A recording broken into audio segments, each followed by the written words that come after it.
Hi, this is Vicki with Learning Home Volunteers, and welcome back to our learning session on the five senses. Last week we finished sight and started on hearing. This week we hope we'll finish both hearing and taste. Um, we think that the taste ones are going to be super fun, and we hope you enjoy the rest of the exploration of senses. Well, this is activity number 9. We're going to get to make some noise. I'm excited to share some of the reasons that noise and music are so important in children's learning, and specifically how rhythm is an essential learning item for your little one. But before we dive into that, let's talk about the clickers. These cute little bug clickers make a noise when you press the thing on the back. Beyond their fun factor, they're used to train animals, and the clicker mechanism doesn't take much strength to actually activate. We're going to play a bunch of games, whether either the child moves to the rhythm of the sound or they repeat the sound. The listening activity is a foundation skill, especially the rhythm part of it, to be able to break a word apart and to listen to where the emphasis of the parts are set. So, the easiest way to introduce rhythm into sound is actually just to take a walk. Each time they take a step, you make a sound. For those of us without the clicker, they can clap every time they take a step.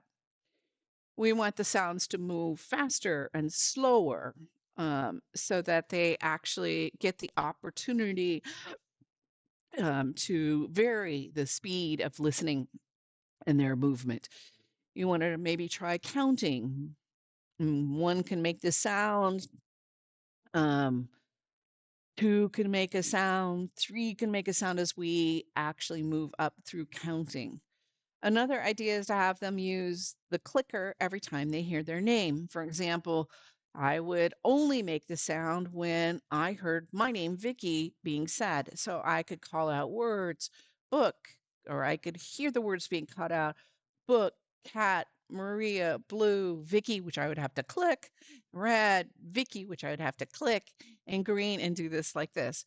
The sound discrimination and being able to actually hear a specific word in the list is quite interesting.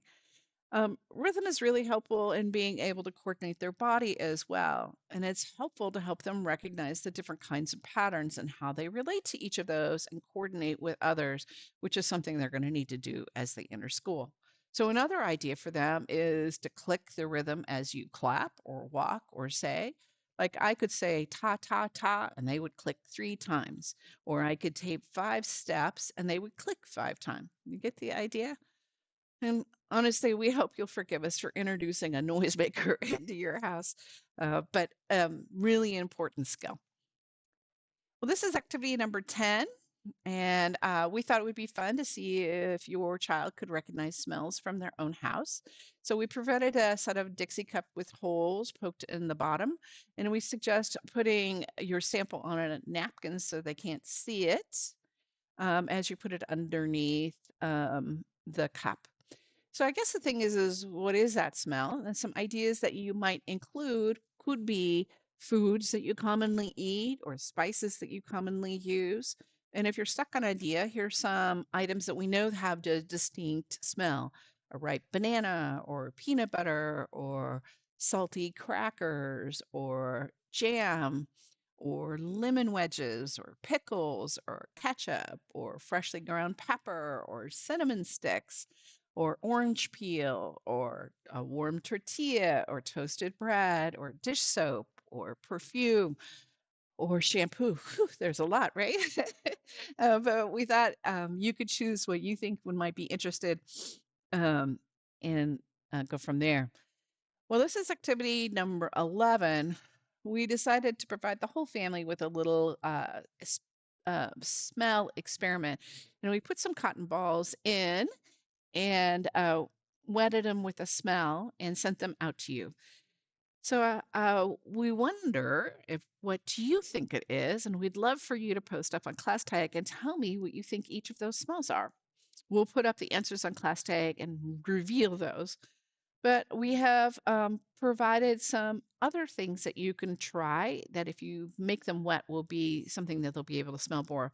Um, There's a bag labeled 11A, which is lavender, 11B, which you should wet, which is dirt, 11D, which like dog, is coffee grounds, and 11C is a peppermint candy, which you should crush because then it'll smell like peppermint. Save some of that peppermint for the taste test later, which is next. Well, as you remember, we're going to have the child taste, and this one, what flavor is it? The four basic flavors, which are sweet, bitter, salty, and sour. So we thought we would provide the things you needed for those. So you need 4 cups with warm water in it.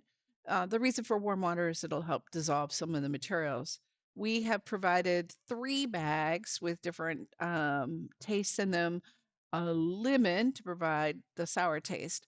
So 12A is a taste which most people will find bitter, but I bet you could guess from the smell that it is cocoa powder used in hot chocolate. 12B is our second taste, which is sweet, and this bag actually contains raw sugar. 12C, as in cat, is our third taste, and it is salty, and this bag contains salts. And 12D is our last taste, which is sour, and we've had a donor that's actually given us lemons for that. So we want to put those each in the warm water and with a spoon have the child taste each of the flavors. What flavor do they think it is? And where do they think that first taste showed up in their mouth? Can they think of other foods that might taste this way? Well, that's it for our learning session.